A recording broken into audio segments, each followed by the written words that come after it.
Hello again everyone and welcome back to the Underground. This is the Intel update for January 4th through the 10th, 2026.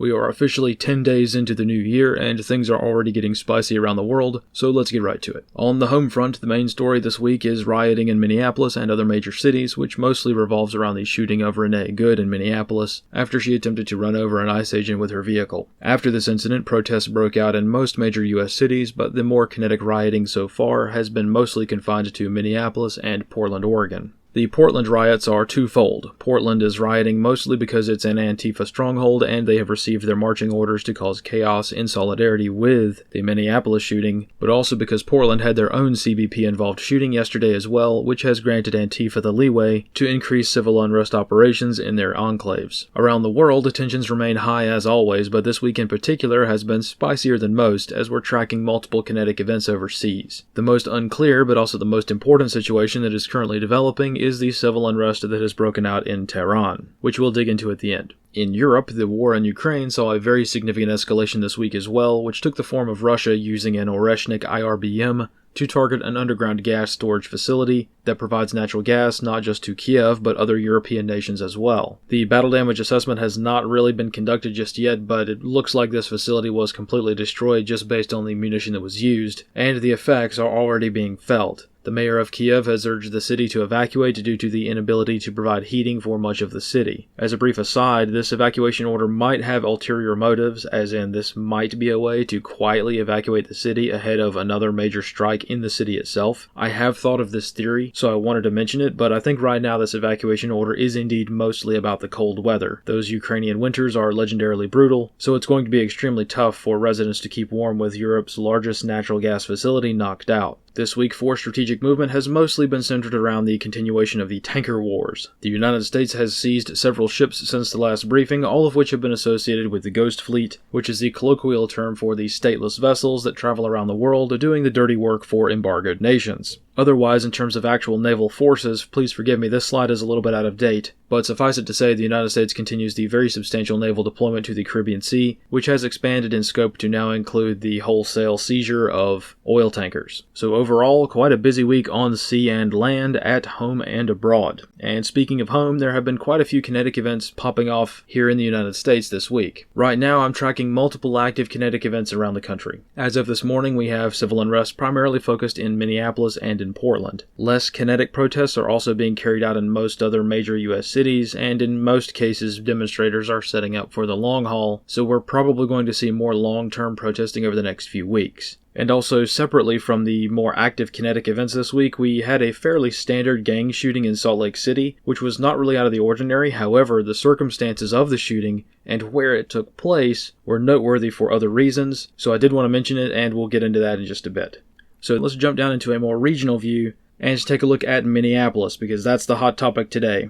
The situation in Minneapolis has deteriorated significantly overnight. Yesterday evening, protesters attempted to breach the Renaissance Hotel due to local Antifa intelligence networks, identifying this location as affiliated with ICE operations. A similar story was also reported at the Canopy Hotel this morning for similar reasons. So let me hop over to ATAC and we can take a look at the tactical situation on the ground.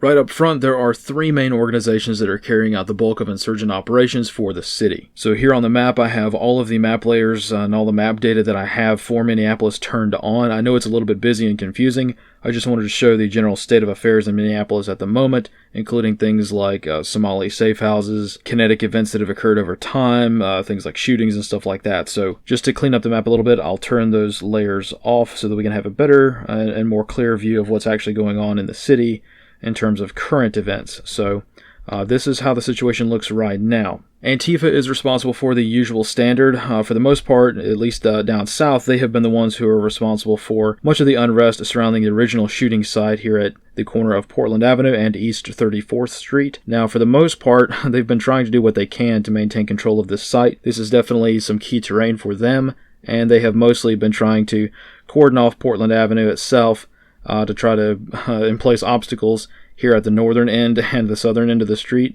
But for the most part, they haven't been able to do that, or rather, they have been able to do that. It's just the police roll in and tear up their little barricades, and they kind of move on from there. So that's going to be kind of a constant battle, constant sight. My guess is that they're going to set up more of a persistent monitoring or persistent demonstration site there, but who knows? It's really hard to say. Antifa is also responsible for some of the more kinetic events that are going on in the downtown area of Minneapolis, and also at the ICE facility down here by the airport, down here almost all the way to St. Paul. So this is where the ICE facility is located, and they've been causing trouble there. But as you can see, it's kind of a spread out area, so they're having to occupy and conduct multiple operations across the whole city, really. As of this morning, in the downtown area, a state of siege or riot or whatever you want to call it is currently underway at two main facilities. So first up, we have the Renaissance Hotel, and also we have to the southeast the Canopy Hotel by Hilton. These two facilities are currently being sieged, occupied, whatever. They're surrounding the buildings and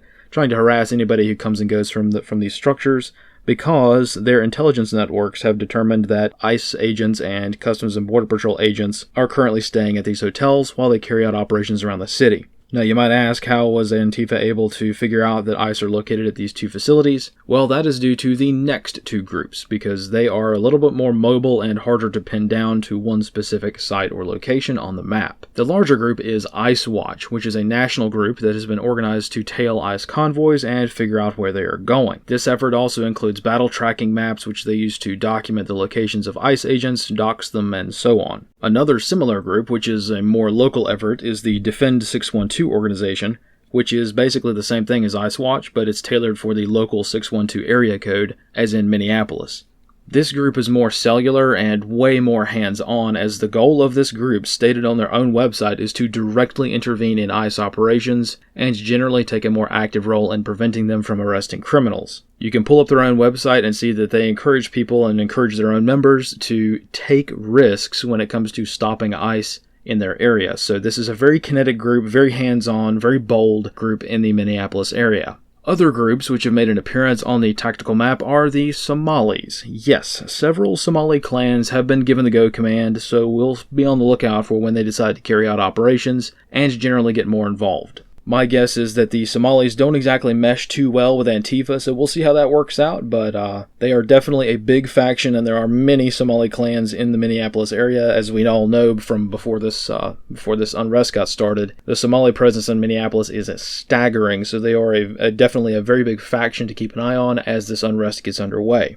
More broadly, many people may be surprised at the level of organization that these groups have, but they've really been able to operate for many years without any natural predators or any sort of accountability whatsoever, which is a trend that continues to this day. Yes, Antifa do have extensive, well-organized, well-funded, and coordinated intelligence networks, such as ICE Watch. And all of these groups are kind of challenging to describe because, remember, far-left groups are often an amorphous blend of titles, names, clubs, societies, and so on. So it would be inaccurate to say that Antifa is commanding ICE Watch. ICE Watch is more just like an adjacent group that just so happens to have most of the same members. That Venn diagram of membership of Antifa and ICE Watch is basically just two circles stacked on top of each other. Local Antifa cells, which have been conducting operations in the area since really the George Floyd years, and probably way before that, they are taking advantage of these ICE Watch operations, and they've been taking turns following around ICE agents all around the city, keeping logs and tailing all of their convoys. They are using salute reports and other more military tactics to organize efforts, and they regularly hold educational classes teaching members how to interfere with ICE operations, just enough to cause problems, but also how to evade arrest. These guys are absolute pros at towing that line, and this is their main line of effort. ICE agents are, of course, wise to this. They know when they are being tailed. However, usually what they do is pull the person over, give them a warning, and let them go. Through these surveillance efforts, Antifa has been able to figure out where ICE agents are staying while they conduct operations in the city. This is now a tactic that has been normalized, and it is certainly a major factor in Minneapolis. And all of this context is going to be crucial for understanding what is going on right now in the city. Even though several videos of the shooting incident that started all of this, even though those videos exonerate the agent and very clearly show the woman smiling while directly looking at the agent and gunning the engine, The facts of the case don't matter anymore, and the United States is discovering the strategic importance of closing the gap, which is important in this case, and I'll explain what I mean. Remember, Antifa has been designated as a domestic terrorist organization, and their mission going back over 100 years has always been terrorism and violence. But the feds have not closed the gap, and they are treated like normal citizens instead of the insurgents that they are. Antifa members are not being arrested solely for affiliation with this organization. So, intelligence analysts who are trying to develop the human side of Antifa networks can't get that valuable intelligence of who these people are, so that maybe a terrorist attack cycle can be interrupted. This is how the shooting occurred in the first place. Renee Good was a member of ICE Watch and had been dispatched by higher command to surveil ICE that morning. She was also a member of the Defend 612 network, the network that I mentioned before, which has a similar goal. She and her comrade had been encountered several times that morning and been given a warning each time.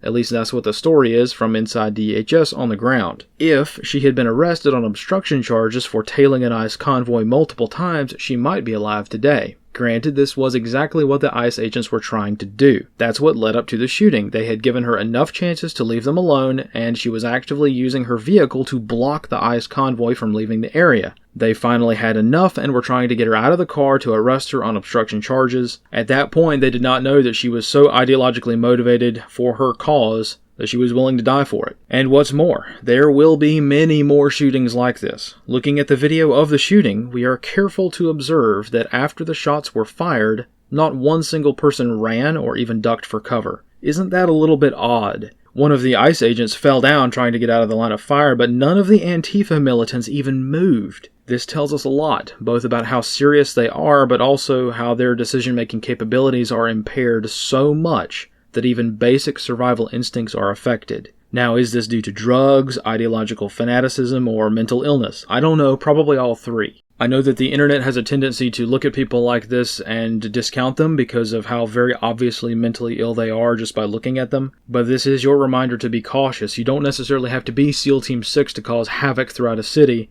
And it turns out that a lot of the people who are barely able to function as a person in society, these people can still cause a lot of problems, which we're finding out right now throughout Minneapolis. But also in Minneapolis, on the other hand, in terms of severity and risk assessment, rioting and civil unrest, they're not nearly as strategically important as a governor openly threatening to command troops against the federal government, which appears to be a situation that is developing in Minneapolis that not a whole lot of people seem to have realized the significance of just yet. In short, a couple of days ago, Governor Tim Walz had a press conference in which he answered a particular question in a particular way that gave himself exactly zero wiggle room in terms of what his intentions are. So, just so that everyone is clear and on the same page, I will insert the exact clip from this press conference, which was most concerning. And because the journalist who asked the question first did not have a microphone, I amplified her question as best I can so that we can hear what she actually said, because it's that important. I will also put captions on the screen for her part, because her questions add extremely important context. So, here's what he said. Sorry, just to clarify the intention of deploying the National Guard, is there any chance that the National Guard will deploy against federal agents to protect Minnesotans? I'm sorry, what was it? Has the National Guard ever been deployed against federal agents to protect Minnesotans, given the context of what happened earlier today? Well, I said this yesterday. We've never been at war with our federal government. I think in this case that the National Guard is their main mission. They have a dual mission. There's the federal mission when they're under Title 10 orders, and then they're under Title 32 orders. In this warning order, there's nothing officially been done yet. If I am to activate them as the Commander-in-Chief of the Minnesota National Guard, I will issue the executive order to the Minnesota National Guard, and then they will be put in state duty status. And as you've seen over the last few years, that could be flood prevention, that could be after a wind blowing storm up in the north, up in Bemidji, or it could be COVID or George Floyd response. In this case, again, it doesn't necessarily change the mission. They're there to protect Minnesotans. They're there to serve Minnesotans. I think the thing that is so challenging in the moment we're in is we don't see a desire to work with us on public safety. We hear a demonization of our state. We see people coming in who don't know our community. And we see this massive display for the TVs that we're trying to understand how is this coordinated. And some of you watch the videos on there, total chaos. And look, I have very limited work in this is the training in the National Guard, but I've had a lot of training now to watch how our professionals operate. After this person was shot, federal agents milling around, touching the vehicle at a crime scene and things. I don't know what to tell you, and I don't quite know how to respond to the question other than my primary responsibility as governor is the protection of the people of Minnesota. And you can be assured, whether it's the State Patrol or whether it's the National Guard, their deployment is there to protect Minnesotans from whatever it is. If it's an act of nature, if it's a global pandemic, or in this case, if it is a rogue federal agent. I don't know at this time, and I want to be very careful. It's unprecedented that we have the federal government's already determined exactly what's happened here and the motives of an individual that we don't even know the name. They don't know the name. And that's very difficult. So I've seen a lot of media groups chop up this question, and I wanted to show the entire thing in its length. I know it's a long question, right? It's a long answer, but he says, plain as day, that Minnesota National Guard will be deployed against federal forces. That's pretty cut and dry. It's pretty clear, right? Now, the grand question is, was this just a posturing move? I mean, after all, it is Tim Walz, but honestly, that doesn't really matter anymore. While it's quite likely that Governor Walz is playing politics, this is still a very dangerous game, and if there ever were a situation where things might get squirrely really fast, it would be a governor becoming a commander of military forces in a conflict against the federal government, which is exactly what Walz has stated his intentions are. Whether he means it or not is irrelevant. He already made the claim, and in this world, in the realm of treason and rebellion, making claims is good enough. There is a huge difference between being upset about a shooting and creating command and control centers, forming a battle staff, and issuing a warno for military deployment. At that point, the shooting is irrelevant, and this is just merely the catalyst for strategic military deployment, right? Even though these comments were flippant and probably not that well thought out, statements like this also illustrate just how far the goalposts have moved. Far-left leadership and terrorists alike have been allowed to organize and announce attack planning efforts unchecked for so long that every time something happens, they have to one-up themselves the next time. And now, a governor has one-upped himself into the literal textbook definition of rebellion. In a broader sense, I understand the sentiment, but this rhetoric has become normalized to the point that very few notice how serious it has become, even though it increases the risk exponentially for all involved. This is why closing the gap is so important, and what I mean by that is not simply stirring the pot and walking away, which seems to be exactly the plan the feds are using, and this is exactly what led to the Renee Good shooting. President Trump designated Antifa as a domestic terrorist organization.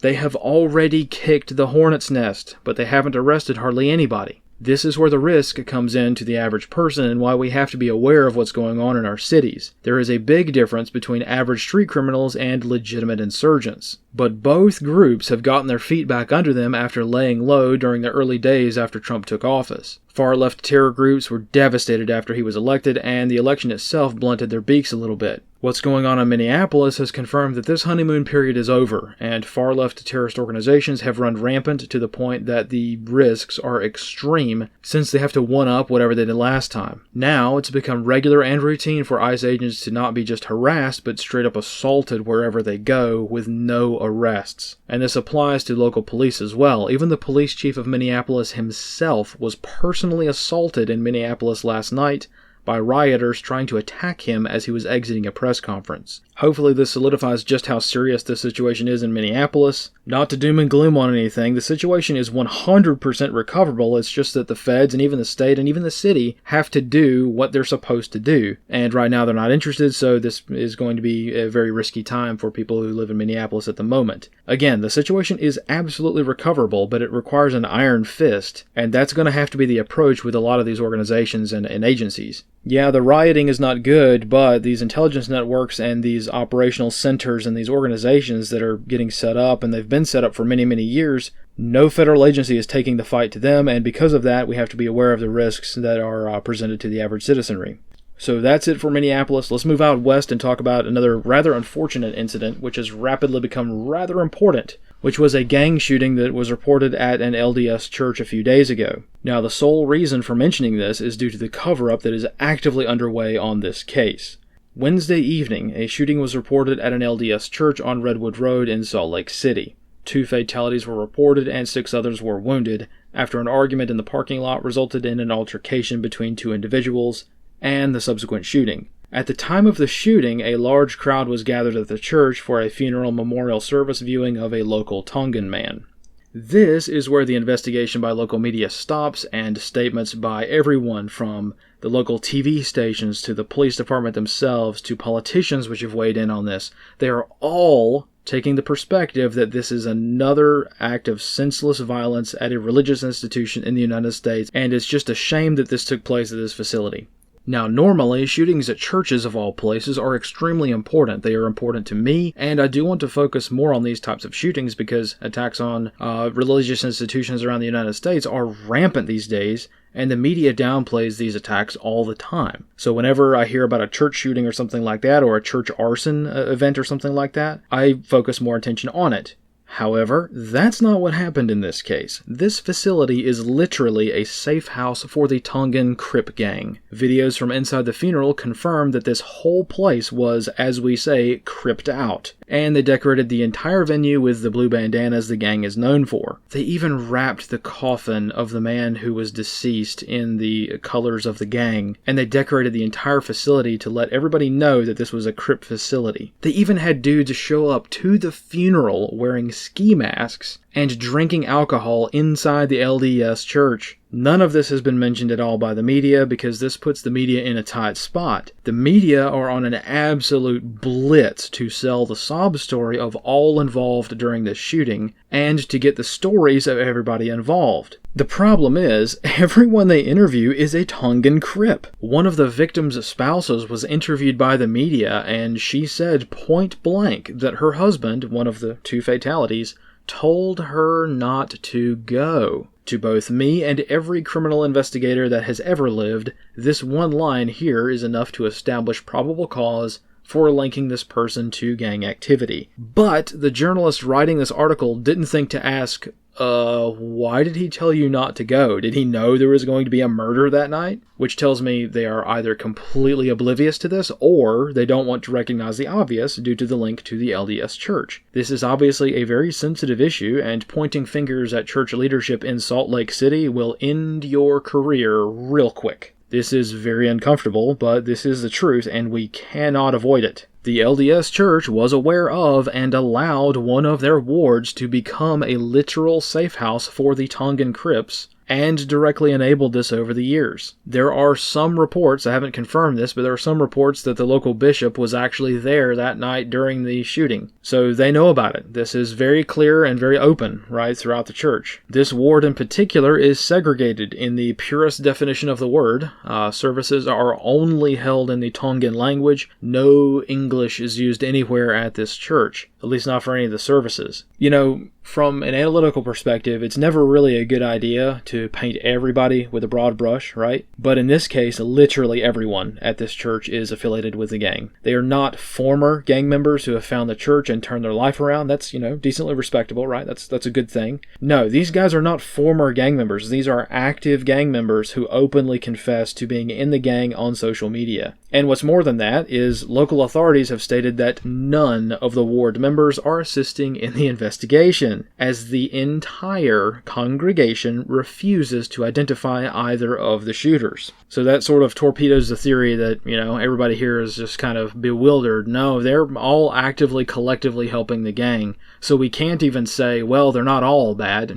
No, at this facility, literally everyone is either a gang member or aiding and abetting a gang member. So this has to be considered, especially since the media is tiptoeing around this one so much they are ignoring the truth. Remember, there are 2 shooters who are at large, and the local media keeps saying there is no further threat to the public. Ladies and gentlemen, that is the definition of a threat to the public. You have a mass shooting at a crowded venue, which just so happens to be a church, multiple fatalities, multiple wounded, and multiple shooters, and the shooters have gotten away, yet the local police say, no threat to the public. That's just ridiculous. So once again, the media is ignoring all of this. I mean, I challenge you. I really do challenge you to go find a media group, find a mainstream media source in Salt Lake City that mentions the Tongan Crips in relation to this particular ward. You simply will not find anything at all. The local police are playing dumb too, and they have still not confirmed it was a gang shooting despite the shocking footage of what is very clearly a Tongan Crip gang. If you were to hop on a plane and fly to the island nation of Tonga, you would not find a Tongan Crip presence more open and blatant than what's in Salt Lake City right now at this one church. So, with this one, the LDS church has got some cleaning house to do, and they got a little bit of explaining to do as well. I myself don't really have any problem with the LDS church itself. I mean, it's none of my business, right? It's just that when you have videos like this come out and confirm the sheer level of control that a very, very violent gang has, this indicates to me that there are much larger problems under the hood, and that is my business, right? It would be the same thing if these videos were taken in any other religious institution as well. So, my own goal is to be as respectful as possible when it comes to the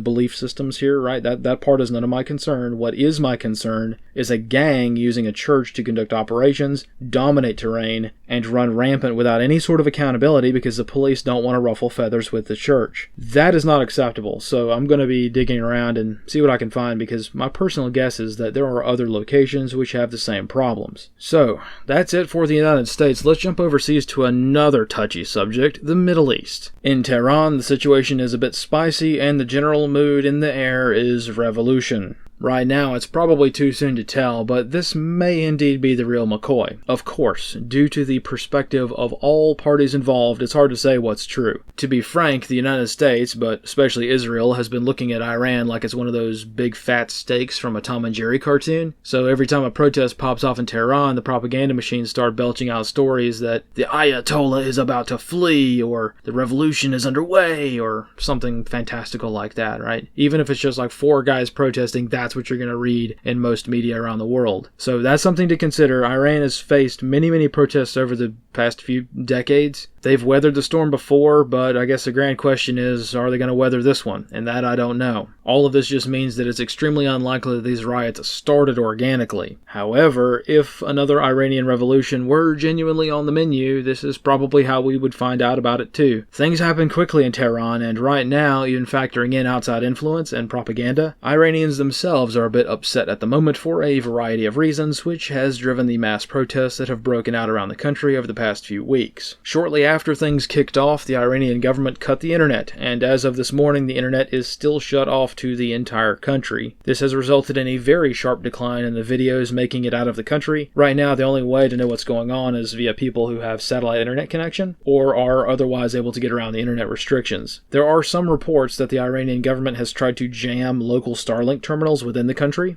However, due to the nature of how broad the Starlink network is and the frequency hopping nature of how each terminal communicates with the constellation, the Iranians haven't been able to jam Starlink in their country super well, so people on the ground have still been able to get photos and videos out to the rest of the world. But by and large, this is where we have generally what's called an intelligence gap, meaning that we don't have enough information to know what's going on. Protests continue, that is absolutely certain, and can easily be confirmed by the videos that have actually made it out to the public. But this is also indicated strongly by the Iranian government themselves. As long as the internet is shut off, we know that something is going on, and they are trying to prevent not just the outside world from watching. They may or may not care about that so much, but really what they're probably trying to do is prevent internal communications and thus prevent organizing. Time will tell how this develops, but nation-states are falling like dominoes these days, so don't be surprised if you wake up to a Priority Wire report detailing how the government has actually collapsed this time. Likewise, also don't be surprised if things simmer down and return to normal after a few days. It's going to be one of the two. Either this is going to result in the fall of the Iranian regime, or nothing's going to happen in a week, right? In the Middle East, the situation could go either way, so we'll keep an eye out to see how this develops. So that's all I've got for current events, and arriving at this week in history, it turns out that this time last year we were kicking off the new year with a bang as well. The Palisades wildfire was devastating Los Angeles, and we were battle tracking that event as best we could. We also had the recovery of Hurricane Helene continuing throughout the South, mostly in North Carolina and Tennessee, and we were trying to work through some of the challenges of that at the time. And I think that both of these incidents form a really good bookend for today because they were active crises that needed to be responded to in real time and not just retroactively. proactively. You know, sometimes I think we get in this rut of just consuming the news, right? Just consuming the information. And we don't recognize that this stuff is real life, right? In the case of the Palisades fire and the Hurricane Helene response, both of these incidents highlighted the need for real-world, real-time intelligence sharing. And over the past year, these disasters have heavily shaped what I myself have been working on in terms of managing the information space during a disaster. Cutting back to the present day, these needs are extremely important. This year has already gotten off to a bit of a spicy start, so putting in a lot more work to improve the flow of information and general situational awareness is a good thing. As we can see by the events of just today, there are 3 separate insurgent groups working in Minneapolis to erode the very fabric of civilization itself. These groups are putting in the hours, they're organizing, and they're doing what they can to further their cause. So those of us who just want to keep civilization going have got to be just as dedicated. As for me, I've been working on a lot of things, and some of you are aware of some of the projects I'm working on, and this year I hope to build on some of those tools that I built last year so that prepared and dedicated citizens can be more informed and ready for the kinetic times ahead. And on that front, let's roll things up today with the GhostNet Reports and see what's been happening this week.